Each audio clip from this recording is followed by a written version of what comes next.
Welcome to the Nate Gagey Podcast, a show dedicated to exploring the nuances of jump rope, where I talk with jumpers of all skill levels, backgrounds, and fitness goals. On this episode, I talk with Don Michael at Happyfingers Jumps. I've known about Don for a while now, but we hadn't actually spoken until a few weeks ago when we did an Instagram live call together, where he actually interviewed me.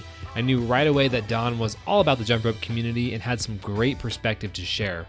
So now it's my turn to interview him. We dive into loads of subjects, including social media literacy and how jumpers can use the digital world to their advantage, growth in the jump rope community, how Don's artistic talents have influenced his jumping, why Don lost motivation to jump, and how he got back to being consistent, and a whole lot more. All of the notes for this episode can be found over at natekg.com. And without further ado, please enjoy this interview with Don Michael. Don, welcome to the show. Good morning, Nate. Thank you for having me. Yeah, I'm really pumped. This is like technically our part 3. We've already we already had our two parts on Instagram, and we did a live a little bit ago, which I will have both of those linked up in the show notes. But this will be fun to do something very similar but a little bit different. And I think a great place to begin would be to discuss where you grew up and where you currently live. Yeah, absolutely. It's a bit of a mouthful, but I'll do my best to be. We've got the time. All right. So I'm where I am in the world. I am currently in a city called Kelana Jaya in Malaysia. So that's where I live right now. I've been based here for the better half of the past 2 years. But I'm originally from the Philippines. I was born and raised in a city called Makati. That's the commercial district of Manila, which is the capital of the Philippines. Born and raised, I was a city boy through and through. I'm the only child of a single mom, and that has been the foundation of how I've seen the world. My mother has always taught me to be curious and to explore an artistic life, right? So I've been through a lot of twists and turns. I'd say one of the formative points of my life was when I became an exchange student to the US when I was 15 years old. I lived in a town called Manor in Texas, which is about 10 minutes away from Austin. I lived with a host family that was quite a local celebrity at that time because their home was the setting of the film What's Eating Gilbert Grape. And interesting. At some point they hosted Paris Hilton and Nicole Richie for The Simple Life. So Jim, Alex, if you're listening, in the off chance that you're listening, I love you very much. I keep in touch with them every day. So yeah, that really opened my eyes to the performing arts, guitar, theater, and the marching band. Unfortunately, jump rope was not yet part of it. Although I have no way of verifying this, but just fortuitously, I may or may not have been at Disney World at the exact window of time that Lee and Nick were also there for nationals, doing the thing for I think the National Jump Rope Championship. I think that was 2005, right? Yeah, talk about serendipity. Holy cow! Yeah, so I mean, I was just running through the jump documentary. And I'm like, wait, I vaguely remember this time. But anyway, so cool. So, oh my gosh. Yeah, but yeah, throughout my time in the US at that time, during those years, I never really encountered jump rope the way it is right now. So yeah, life. I went through a lot of twists and turns. I came back to the US again on a scholarship during my college years, went back to the Philippines, and eventually I found my way, in the working world in advertising, which is my bread and butter. So I found myself doing regional advertising for FMCG companies. That kind of helped me go through various countries in the Southeast Asian region. Malaysia, I've had stints in Malaysia, Singapore, Thailand, eventually living in Indonesia for a while, back to Manila, and then now I'm here in Malaysia where I am sitting and speaking with you. Now, at present, I'm still doing advertising. I'm doing more content creation. I'm dabbling also into my photography. I still play music, but yeah, there's this new dimension of jumping rope and creating content for people is something that's giving me a lot of renewed energy at this stage. You are starting so strong, and I am so grateful that you've explained that, because I have so many questions, and we are, to be honest, I'm going to be quite frank with you. We are not going to touch jump rope for a little bit. So for Surely, anyone that's totally listening, we have fine. a couple other things we're going to get through first that I was already planning on asking you, but now we are really going to go in. So the first question I have for you, and among many, um, how is it that your mom fostered an interest in artistic pursuits? Because as you mentioned, there was guitar, theater, marching band, and then I'm assuming photography came a little bit later. Yes. What is it about, uh, I guess her parenthood to you that Mm. fostered that? Well, there are two, I'd say, dimensions to this. First, my mother's side of the family they're very artistic. They're singers. I mean, they're not professional singers, but they have the voice. I think it's quite a stereotype among Filipinos that we can at least carry a decent tune. We could definitely sing. And growing up, that's kind of your rite of passage. You have to perform. You have to sing for the family during reunions, and Nice. that was kind of my thing. My mother always, I think it was a bit of an accident that my mom discovered that I could actually sing very early on in my elementary school years. I was just asked to sing a popular song at that time, and my mom happened to listen in, and she was so surprised, which was, she didn't know about it, but she was very excited about it, and she was always, driven to push me in a very loving way, not in an Asian tiger mom stereotypical kind of way. But there's a lot of positive reinforcement growing up. The That's second good. dimension to it is that Filipinos as a culture are incredibly artistic. It just runs in Mm. our veins. We sing, we perform. So growing up, it's just our atmosphere. It's just it's almost like breathing to us. So I'd say I was influenced by both pillars, and that greatly influenced how I am as a person. Hmm. So as you're learning, did learning guitar, theater, and marching band all kind of coincide around the same time, or were they separate? A little separate. I'd Okay. say it all it all started in 2002, which was Okay. quite some years back. And I was in high school at that time, and pretty much every guy who learned guitar probably learned like this. They were trying to impress a girl, and That's the way to I go. yeah, and I just wanted this girl to notice me, and eventually I got over the crush, but I never got over the guitar part. So I was so heavily invested in learning as much as I can in learning the guitar and performing and singing. Eventually, when I moved to Manor, which was near Austin, and Austin is the live music capital, prides itself in being the live music capital of the world. I got so exposed to all sorts of music, particularly country. And my host father was very, very well connected in the live music scene at that time. So all these influences, all these guitar techniques that I haven't seen before, just way before YouTube, really influenced and helped, empower me. So such that when I came back home, I was doing all these new things that my music peers haven't seen before. So marching band also greatly influenced my musical capacity. For the life of me, I still can't sight read, unfortunately, but I guess it's a natural Filipino thing to easily pick up on music. So while my fellow bandmates in the marching and eventually in the concert band would sight read, I would listen to it a couple of times, and then I would play it on the xylophone, which was the instrument assigned to me at that time. Yeah, so that's pretty much how it went down. But now it's just guitar. So in what respect did you do theater? I did Shakespearean theater back Gotcha. then. Okay. So yeah, I performed with the school school company. I think that's what they called it.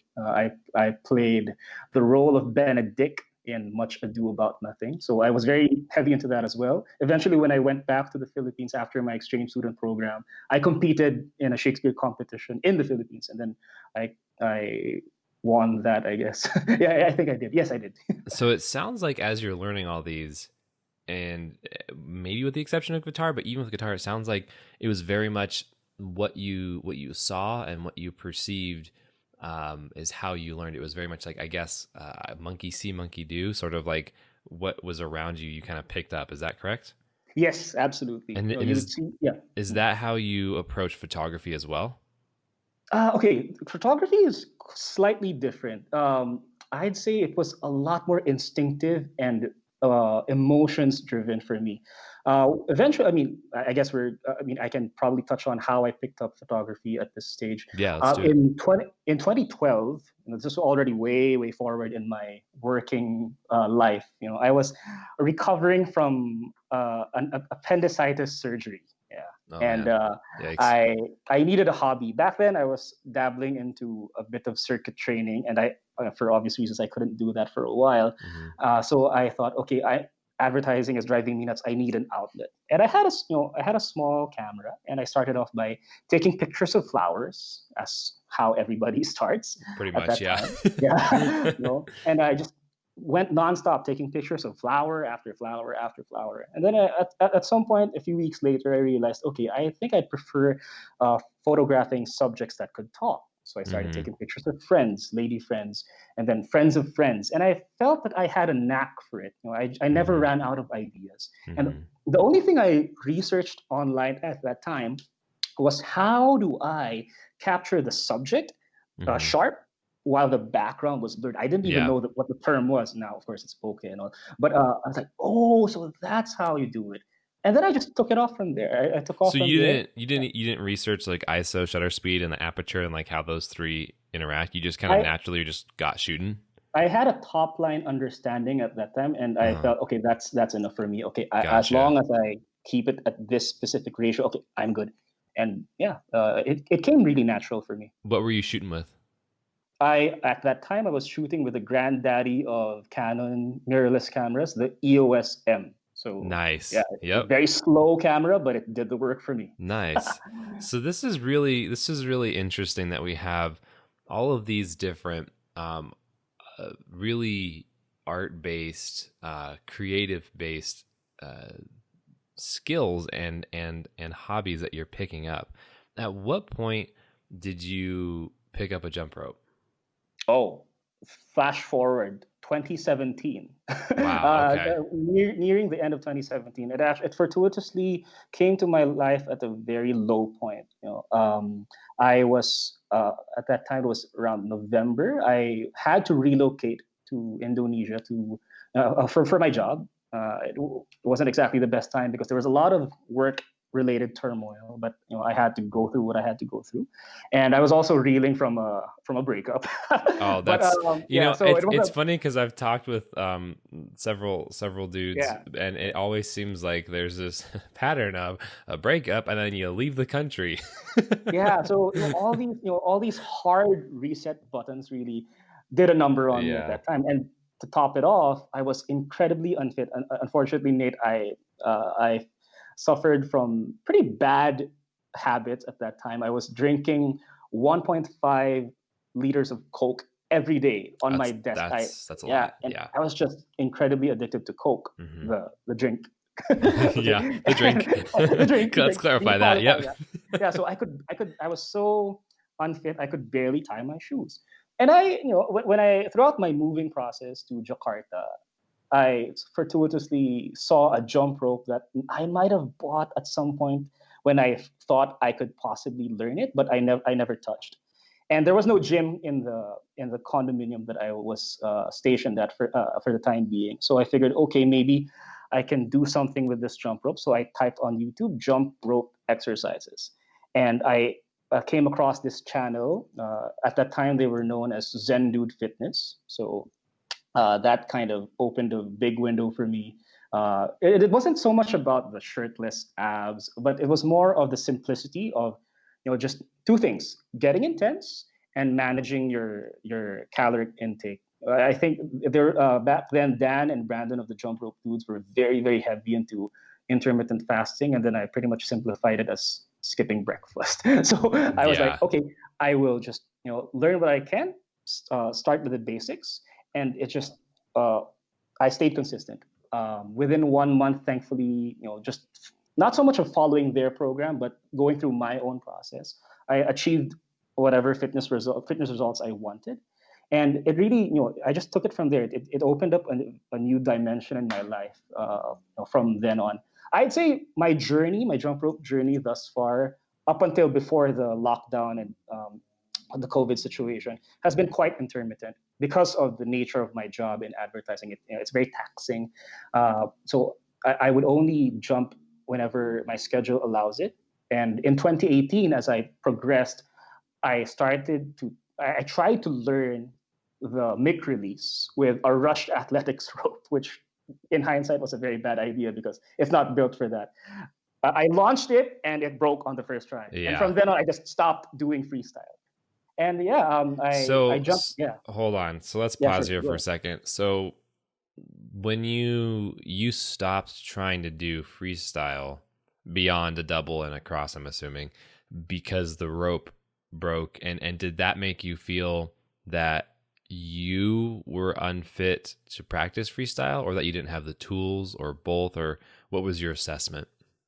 I felt that one, I wasn't ready for it, and number two, I was using the wrong rope handle. Mm-hmm. And at that time, I felt that ordering from a rope company that offered shatterproof handles was a bit of an extra step. I didn't feel that that was necessary at that time Yeah. because I just wanted to really focus on unlocking the stuff that Floyd Mayweather could do, which every, I'd say, beginner fitness based jumper would really want to do at that stage. So I just focused on that. And Well, we yeah, talked about this a lot in our live, but this is why I think information and context and this kind of real, authentic information is so important to put out yes, in volume, is because your first reaction when that rope handle broke was that it was caused by you, and it was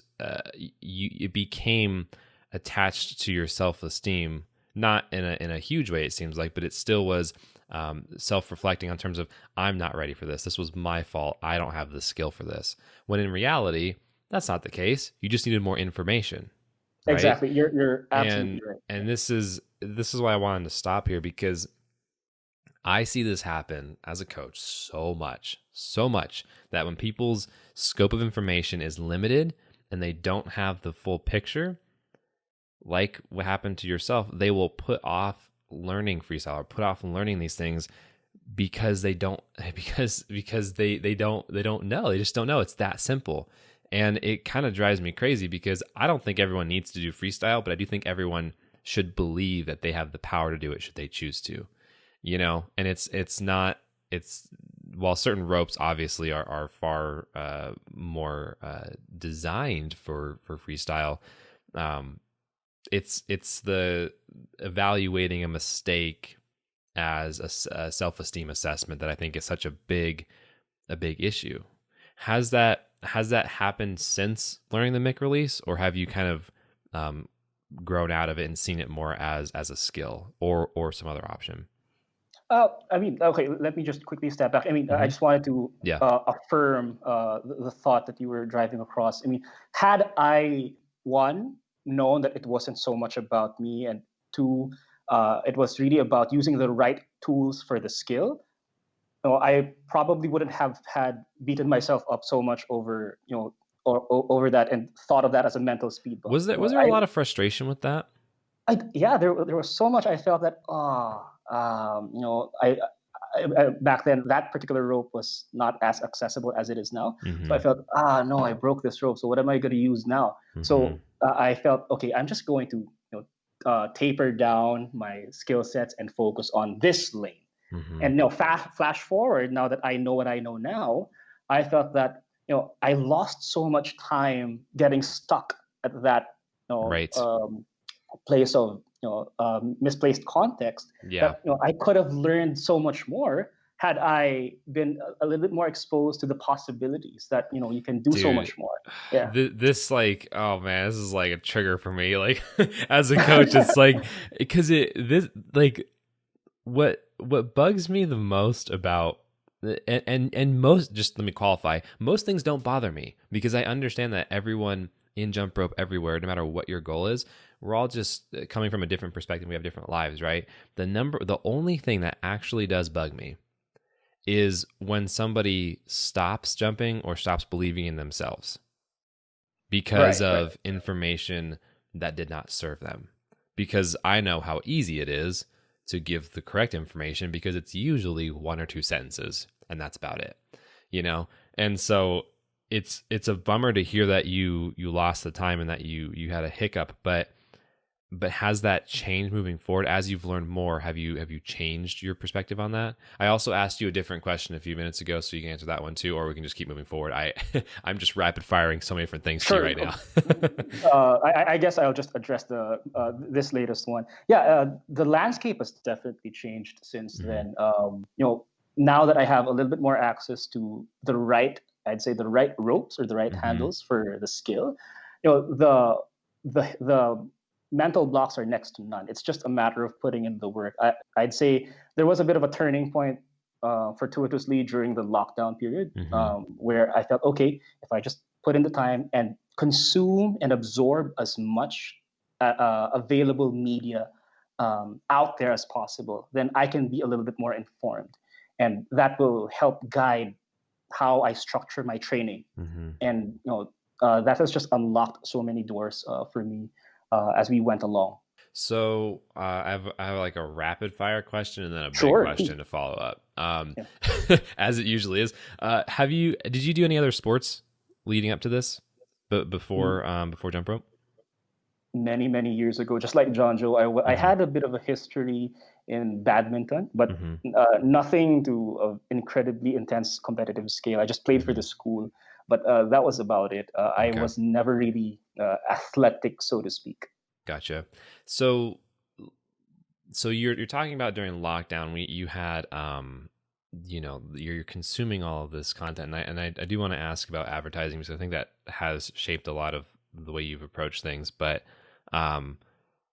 with consuming the content, what do you believe has been the impact of that content both on yourself and on the community that you jump with? Immediate impact to me is that the possibilities are endless because how I did it was I went on a deep dive. I just followed every possible jumper that the algorithm would let me, because the world is so big, Instagram is so big. There's way too much. Honestly, now I realize I just probably wasn't opening myself up enough back in 2018. But now that I have this context where I can sit down and spend time and check out what available content there's, I now realize that there's so much more. There's so much more to jumping rope beyond what I used to see back then. So now all from multiples to manipulations to just having so much fun in the process. I see the content that my king Adam Jump Ropes puts out, and it just inspires me as to what I can do within, of course, what my body would allow me. And as far as how that impacts the community, I guess the lockdown has kind of compelled people to also consume media on the internet, and search for ways to get inspired. And I put out my content, someone gets inspired by it, they do the same. It's a multiplier effect, if you ask me. So everyone feeds off the energy or the inspiration, the visual inspiration that they gather from their immediate network. Yeah, So actually, that's how I see it. yeah, when I say your community, I'm thinking of, I should have defined this, but I think you understood. I'm thinking of kind of your both your region of the world, but then also like the 100 or so people that you connect with the most, right? Which I think is, I believe is probably likely your geographical region as well. Correct. So because the community of jump rope is obviously very worldwide and there's many different subsects within it, but looking at your most common network, what do you think has been the biggest change or growth that you've seen?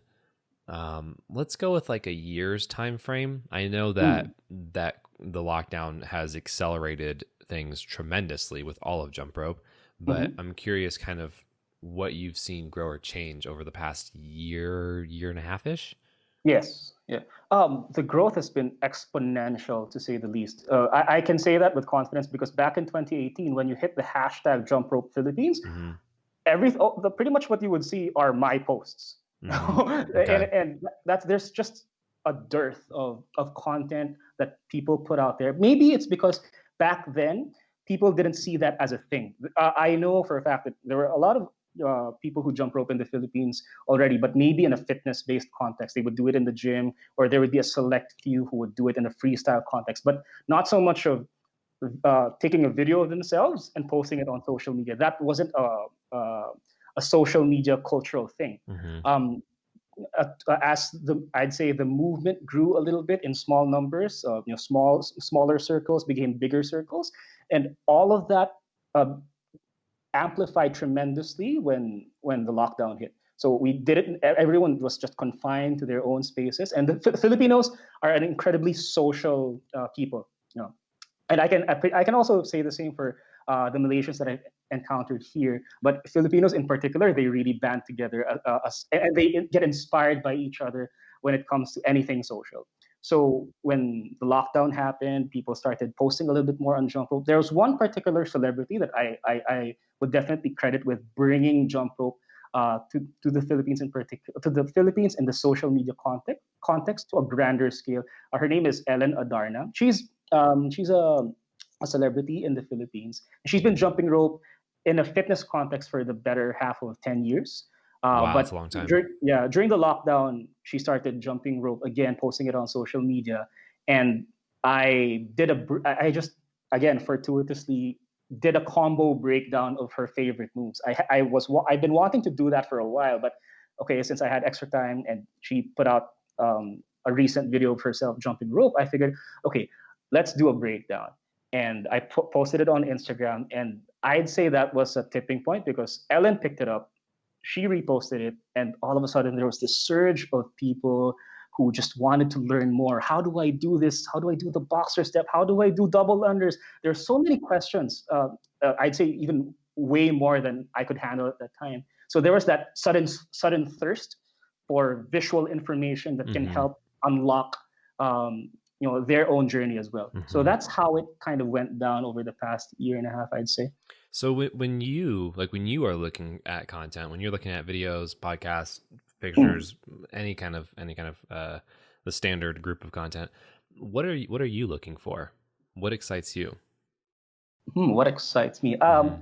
I'd say one is it a move or a sequence that inspires me to move as well? Because Mm-hmm.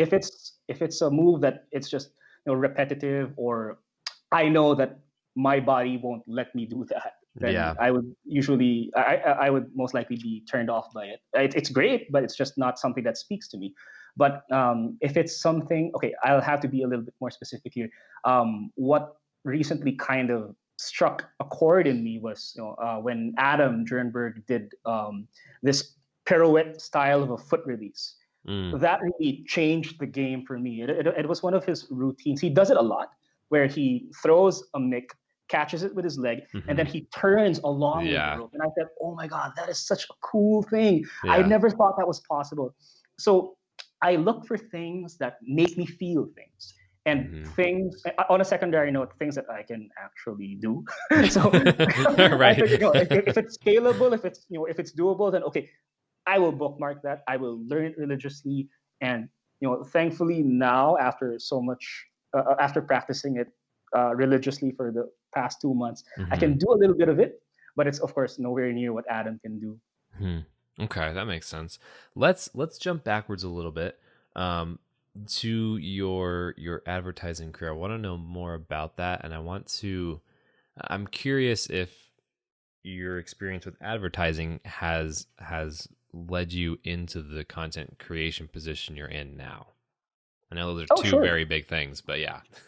No problem. I mean, I joined the advertising business. I mean, the advertising industry at a time when there was this impending shift from traditional to digital media. Hmm. So that was about 2011.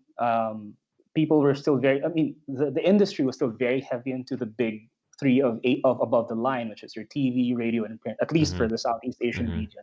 So I'm in the account management or client servicing side of advertising, where I cater to a lot of brand building, brand management, and a lot of strategic planning for fast-moving consumer goods. So I Gotcha. did that for one specific brand, a shampoo brand, and that really exposed me to the possibilities of creating media that inspires people to, of course, to convert them to sales, but also to inspire them to participate in a movement, to show, it's where buying something isn't so much as a utilitarian thing, but also as you subscribing to a bigger cause, A a philosophy. bigger, yeah, a bigger philosophy. People like us do things like this, and we also use this product. Yeah. Correct. Yeah. So that in terms of how it influenced my content creation efforts, I saw the moving parts, because my role required me to be very well aware of the operations of the production side of doing advertising. So I learned by observation and by trade as well, how to organize a television shoot, a print shoot, and I would pick up whatever Lego blocks I could and Yeah. see how I can apply that in my own pursuit. So eventually, when I delved into my personal portrait photography pursuits, I would structure my shoots such that, okay, what is the big idea? What is the goal that we're trying to achieve? What is the communication message? So it was very advertising in terms of approach, where I had very specific communication objectives for my shoots. But of course, all of these were internal. I would explain it to my models, my makeup artists, my team, in such a way that, okay, this is the simple goal. How do we bring it to life? So yeah, from a logistics point of view, my experience in my bigger role in advertising helped me calm my nerves in my own casual, collaborative, or professional shoots as well. So that really helped a lot. It's really interesting to hear all of these things kind of come together, because it's like everyone's kind of, I guess, skill acquisition pattern or methods, they can be very different. And it's really interesting to hear, because like my own bias is I like things to be extraordinarily systematic and in order. And it's interesting to hear how, not with just jump rope, but with many things, you have kind of immersed yourself in a world and then picked pieces of things that matched you. And it seems like that method you've applied to guitar, to photography, to marching band has also, it seems like it's been replicated in jump rope as well, where you've seen things like you're describing that inspire you, that you believe that you can do, and you've kind of cherry picked what works and then built from there, which is really interesting. Yeah, I mean, you're absolutely right. That's how I've kind of approached things. I would immerse, I would absorb, and then I would apply. And I've done that in advertising and content creation. Now with jump rope, blending as much of my different worlds as I can, in a way that, one, makes me feel good, makes me feel inspired to keep creating content, and two, hopefully also inspiring whoever watches to make a move, to jump, to just to stay positive, to stay afloat during this very difficult time. So all these different Lego blocks, help stack the bricks for me to do what I do now. I really like that. I really like that a lot. At what point did you create Happyfingers, and where did that name come from? Oh, sure. Because that's a very unique name. Isn't that the question of the day? Well, Yeah. the press release answer is that I make happy things with my fingers, and I love how you qualify that with the press release answer. That coming from an advertising guy, that's what's up.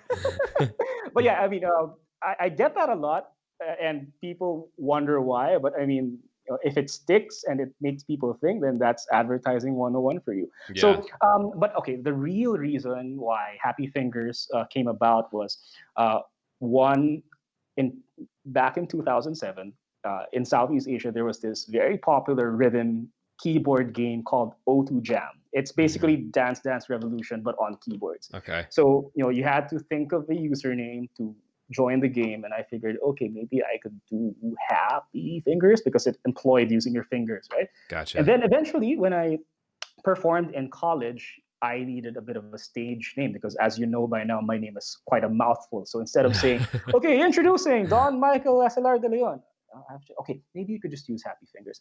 Okay, live on stage, Happy Fingers. And that's how it evolved. Eventually, when I was figuring out the name of my Facebook page, instead of calling it some cliched, shutter, photography, aperture light, whatever, Yeah. I figured, well, okay, I'm doing stuff with my fingers. I'm clicking the shutter with my fingers. Why don't I just call it Happy Fingers Photography? So I just stylized it to make sure that the happy and the fingers are one, such that it's just it comes across as a noun instead of a phrase. So that's how it went. Now with Happy Fingers Jumps, it was just an offshoot because what happened was I had Happy Fingers as my main photography account on Instagram, and then I created Happy Fingers Travels, and then Happy Fingers Jumps. Gotcha. Yeah, so that's how Happy Fingers Jumps came around. That makes sense. I like that. I like that it's so unique in that there's like a meaning behind it beyond, like you say, like the aperture thing, like some, capturing emotions with my camera. Like, all right, see things through my lens. Like, okay, bud, Yeah. That's funny. So, man, this is so cool. It's really fun to, because I know we talked for 2 hours on live, but it's really fun to dig into your history and your perspective on all things jumping. Let's get a little bit tactical in terms of the fitness side of things. Sure. So, because we are bouncing around, and I'm really digging this. With the fitness goal specifically, where did you mentioned you started with Zen Dude Fitness, now Jump Rope Dudes. What did your workouts originally look like at the very, very beginning, and how did they progress over the years? Got it. So I started by like how every beginner jumper would probably go, just counting jumps, which in hindsight was a really bad way to go. But I just wanted to get through my first 30 unbroken jumps, and Why do you think that's a bad way to go? Because you're not supposed to let that belabor your mind. You should be. I am of the opinion that you should be focused on getting into a steady rhythm. Not counting your jumps, just getting into the flow, and eventually the reps will come.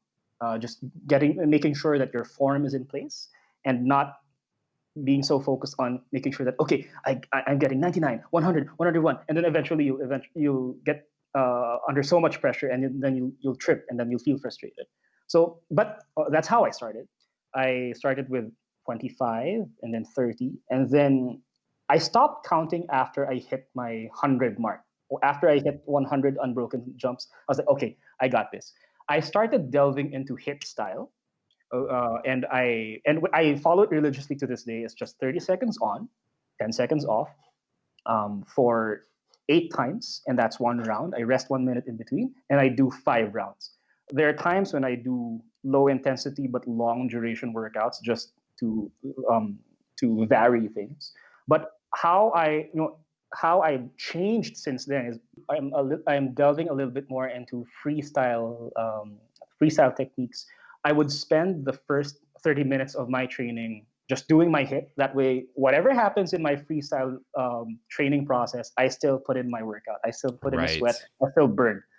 And then I spend the next 2 hours either learning a trick, getting whacked silly in the process, hurting, getting frustrated, throwing my rope in anger, but doing it all over, again, repeating until after some time, something clicks and I eventually unlock it.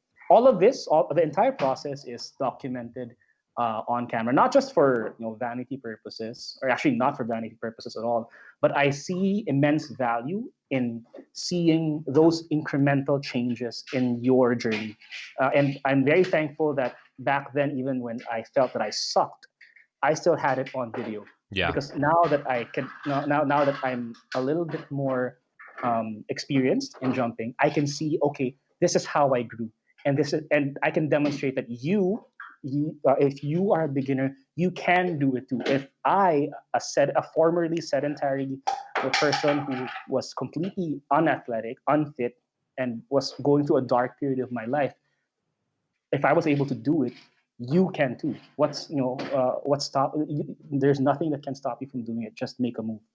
I think that is such a critical thing, a critically important thing to bring up, because number one, it is very commendable that you were posting that, because a lot of people don't want to post the non-successes and the misses and the hardship of jumping. But I think that it's so cool to go back and see, like, not, I mean, outwardly it's great for others to be inspired by, but for you, it's so cool to be able to go back and see what you were working on and see how you've improved over the years you've been jumping, And there's a big discussion with most people I talk to. I mean, well, everyone has an opinion on social media because it's so big, but in terms of just jump rope, I think it's there's a lot of negatives about social for sure, because social brings out who we are as people, same way, money or alcohol would, and that gets translated into a digital landscape.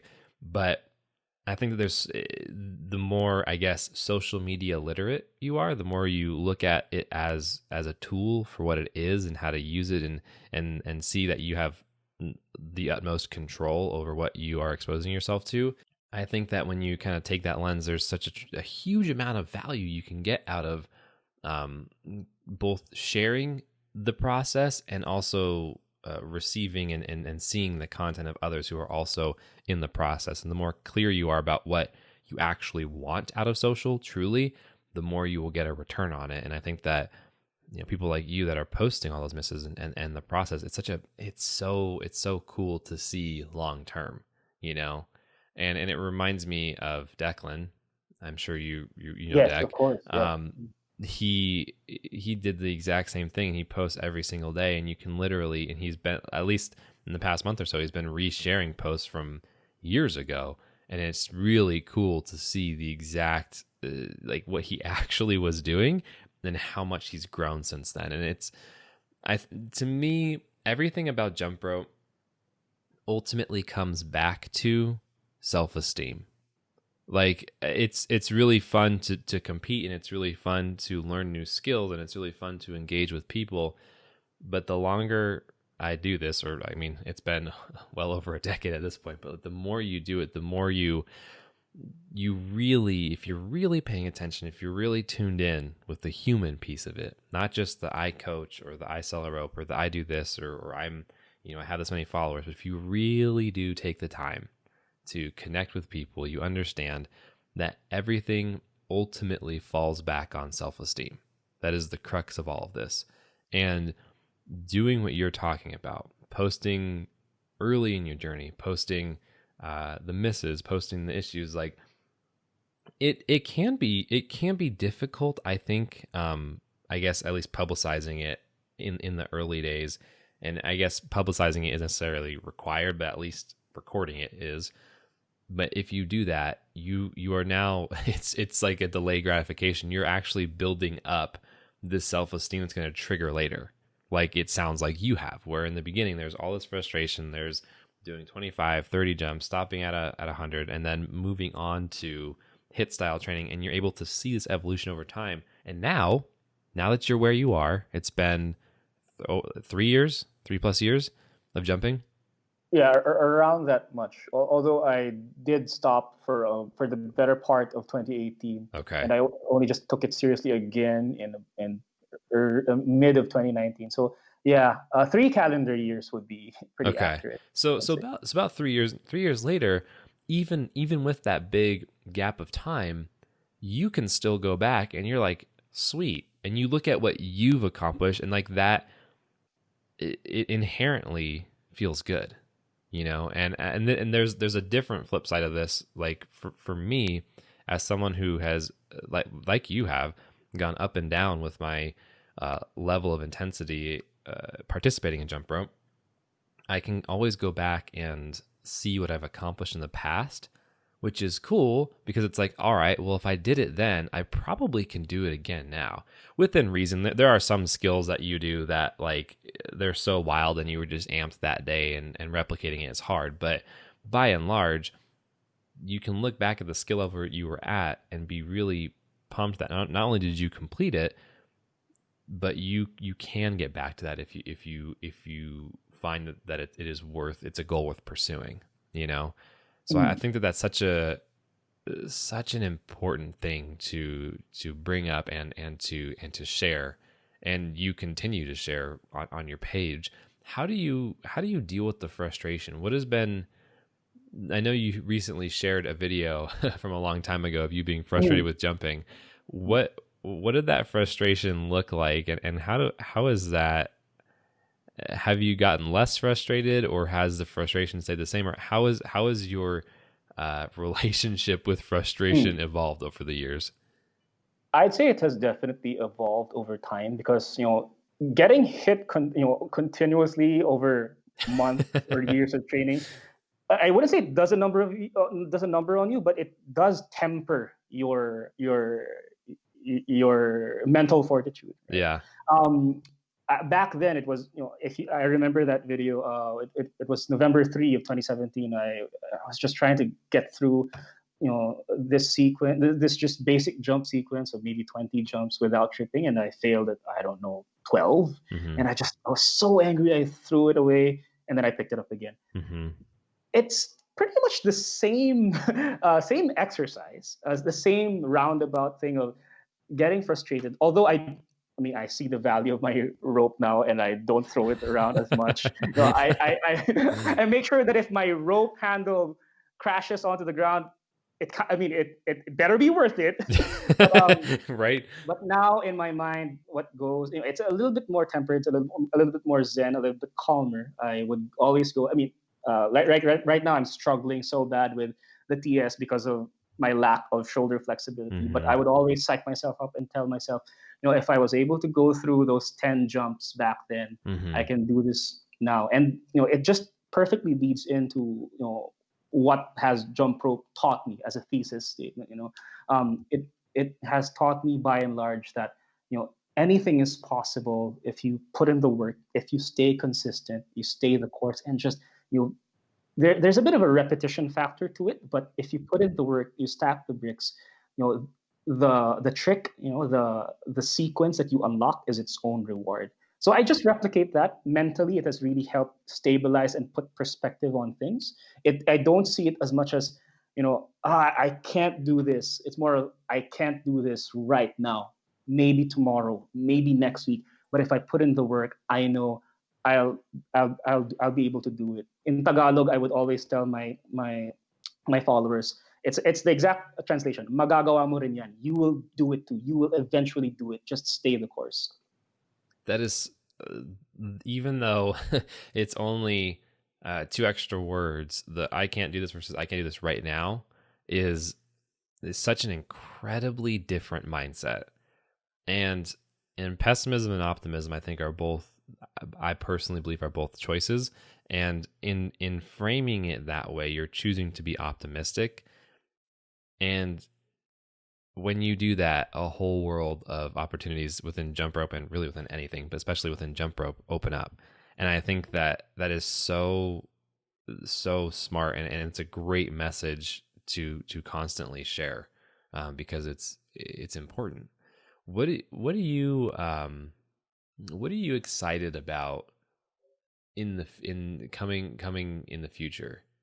Now, and then I guess I kind of want to ask you 2 things here. I guess that's kind of like my whole thing lately has been asking double questions. It's like super a big no-no in interviewing. Like I don't even know why I'm doing that, but I'm going to keep doing it anyway. So, so what are you excited about moving forward? And then like, what do you also want to accomplish moving forward with jump rope? And I'm assuming that those are probably pretty closely related, but just in case they're not, I want to differentiate the 2. Okay, sure.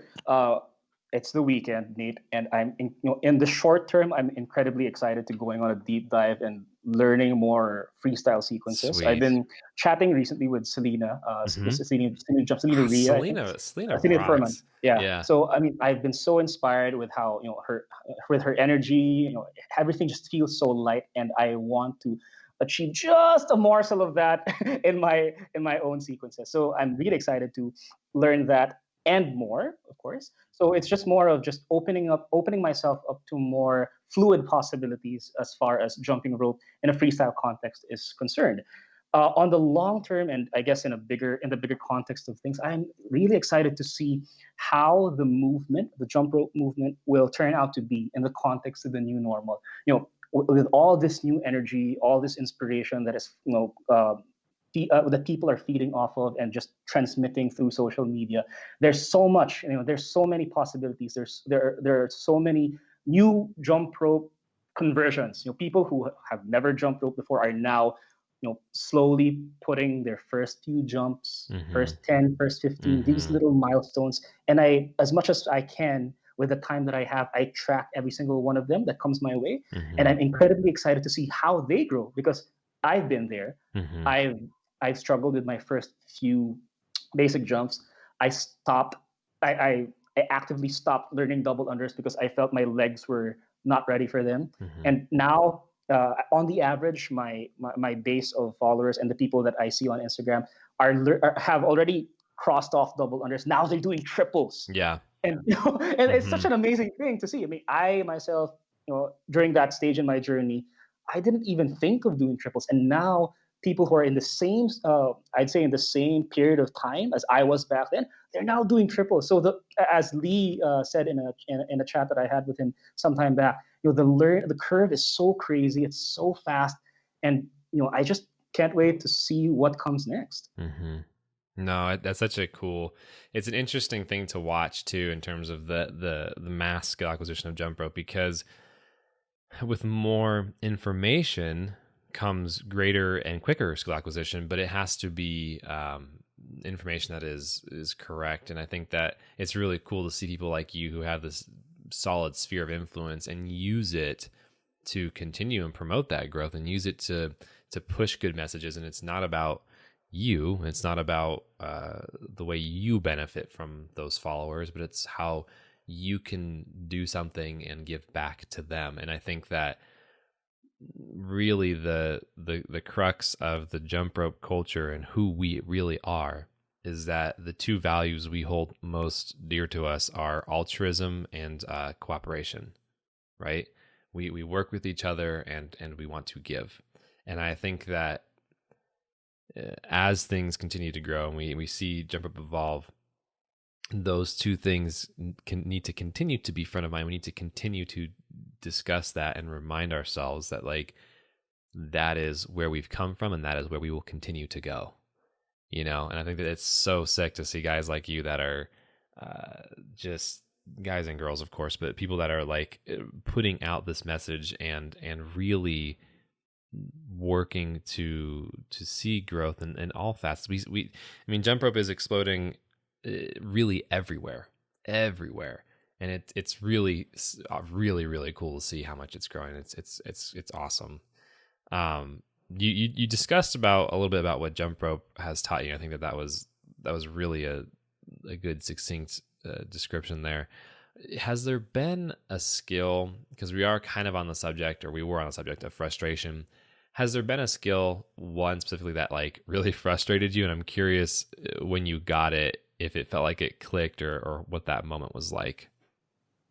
The foot release, like how Adam does it. Gotcha. So Okay. it took me. I mean, I think everyone takes a bit of time learning the mix, so I'm not going to get into that. But Mm-hmm. in particular, in my journey, I was just so laser focused on learning that foot release, that pirouette style, and Mm-hmm.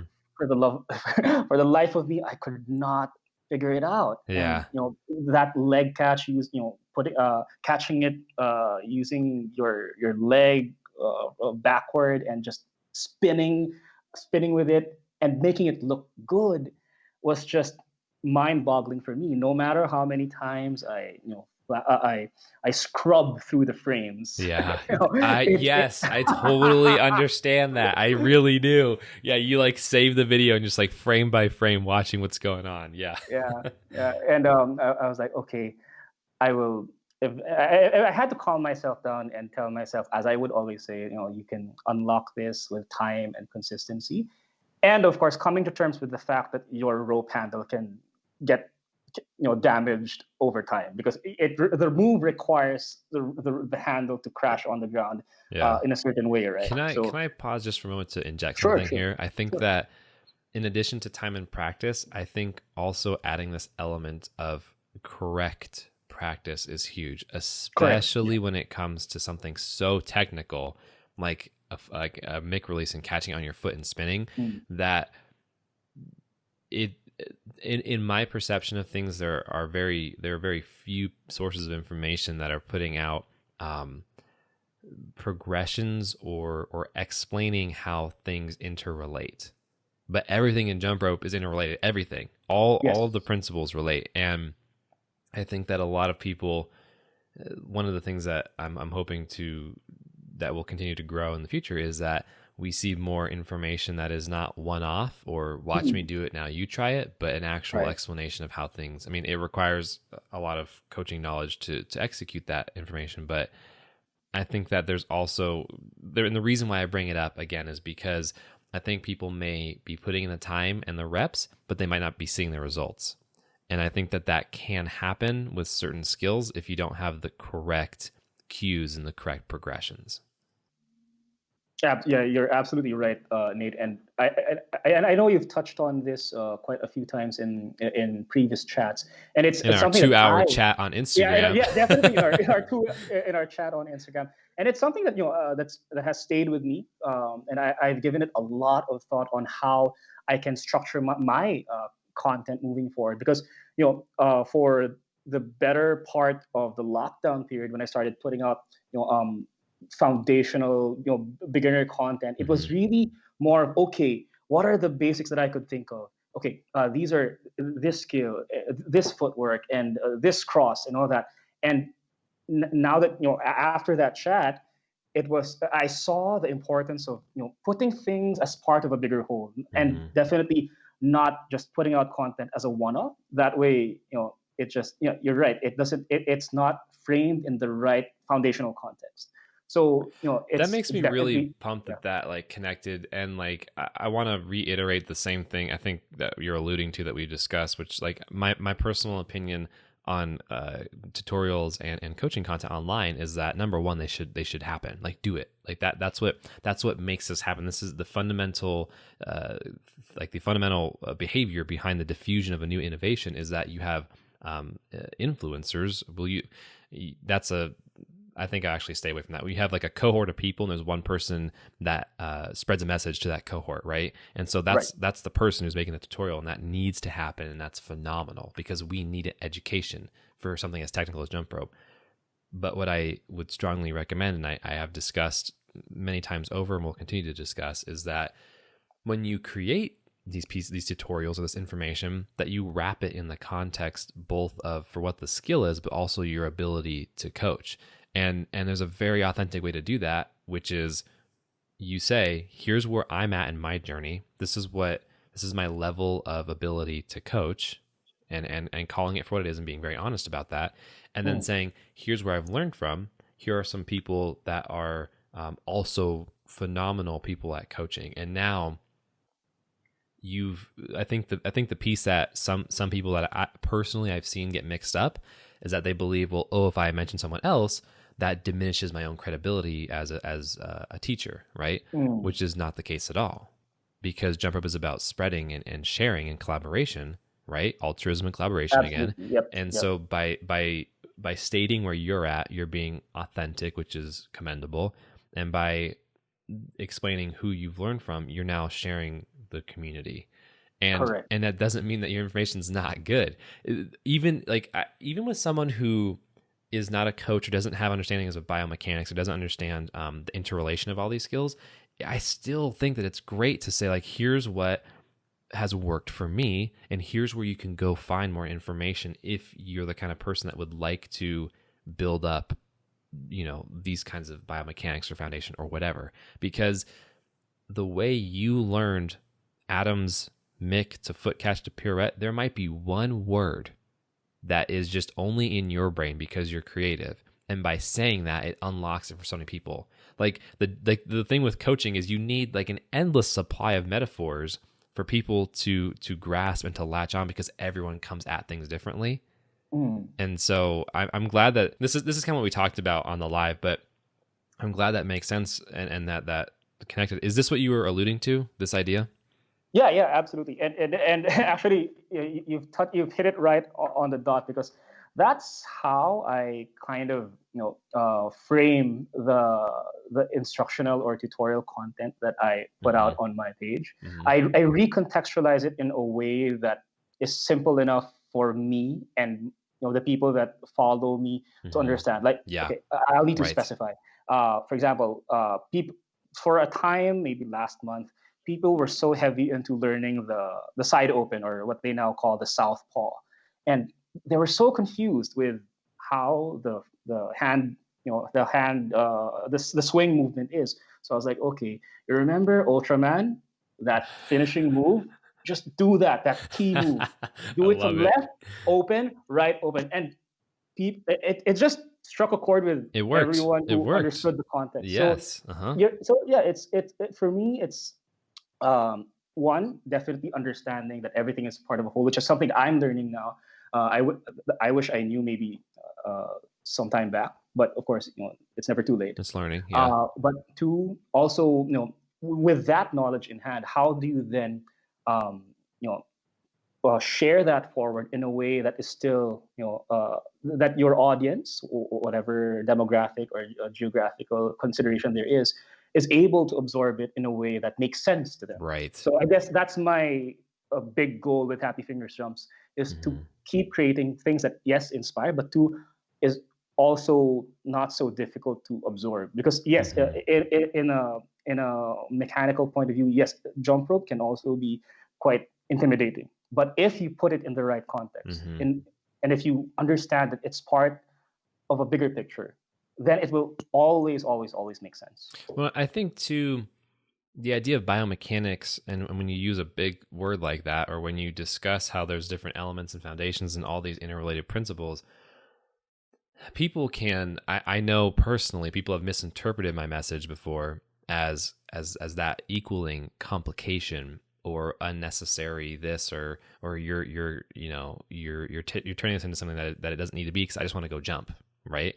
Yeah. Which is actually not the case. Those principles, those biomechanics, actually prevent some kind of bad form, or again, like everything literally just comes back to making sure the person doesn't stop jumping and that they feel good about it, right? Like those biomechanics are not, I mean, I definitely nerd out, don't get me wrong. Like I for sure on my own time with the own skills that I work on, super nerd out. But when it comes to working with someone to jump, understanding that if they just want to jump, providing these biomechanics prevents any potential issue later.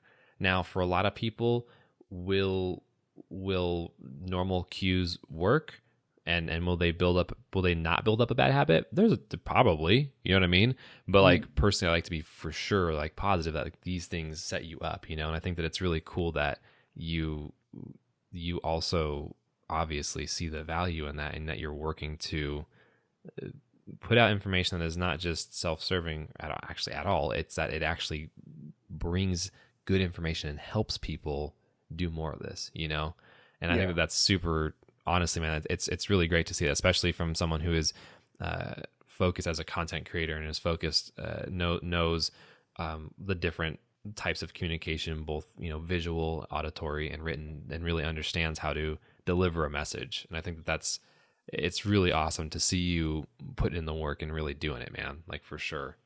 It's Thank super you. cool. Thank you so much. I appreciate it. But I have to emphasize, Nate, that what we're doing now as content creators is a mere pittance compared to what you and Lee and everyone else has done over the past few years. We are thankful that we have the footsteps that you've laid out for us. I think I mentioned this in a previous conversation. I don't know if it was with you or someone else, that while you guys and girls are full grown adults in the jump rope context, we're still the equivalent of babies. We're so eager to learn, and there's so now with all this information that's readily available, and with our little efforts to recontextualize it in a way that people can understand as well. The possibilities are endless, and there's so much gratitude, there's so much positivity, and we're just really thankful. I really appreciate that, and I'm really glad that it helps so much. I mean, it's just so so exciting to. I mean, you know this when you've put the time in to create these things, and to hear that you've actually succeeded in helping someone else learn to jump or learn a new skill. It's it is very gratifying, like big time. So I really appreciate that. I think this has been a really solid conversation, and I think this would be a pretty good time to begin to wrap up and ask you kind of the big question of the podcast, which you already know, which is what is jump rope to you? Okay, cool. All right, so you knew it was coming, and it's still hard to answer. Cool, not a problem at all. I will take a page from Avery when he answered this. To me, jump rope is definitely, on a personal note, jump rope is a gift. It came into my life when I was at a very low point, when there was a lot of hate and anger.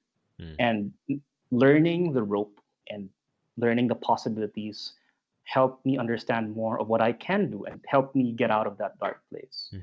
And now that I'm in a bigger scheme of things, and again, learning also from Selena, where now I am in a position, I know I'm not a competitive level jumper, but I am experienced enough to be able to teach the things that I know. I have that responsibility to share, because that's our culture: altruism, compassion, and being generous, right? So I see jump rope in a bigger scale as it's the great connector or unifier, where the barrier to entry is very low. All you need is a rope. You can even make one, and people of all ages can do it.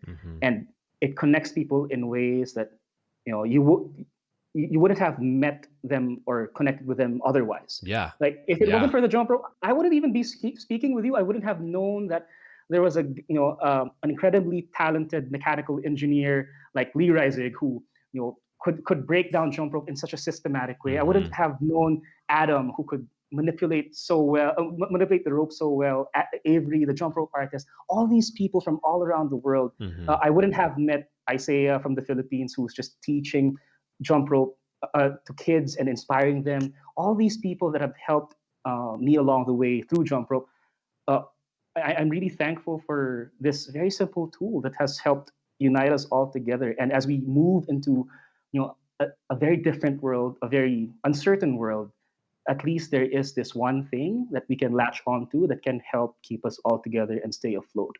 And that's definitely what I'm thankful for. Man, that's phenomenal. I mean, that's so true and so impactful, and so you really hit the nail on the head there. It's just this simple little thing, but it is giving so much in return, so much. So this has been so fun to chat again. It's funny, this is like the third hour that we've done a full chat, and there's still stuff to talk about and still new things more. So much. I really appreciate you taking the time again to chat and to really just discuss your history. This has been really cool to get into your history of who you are and where jump rope fits in your life. And yeah, man, I just thank you so much for doing this. Thank you so much, Nate. This has been a gift. Thank you so much for giving an opportunity for us to have a conversation on this platform.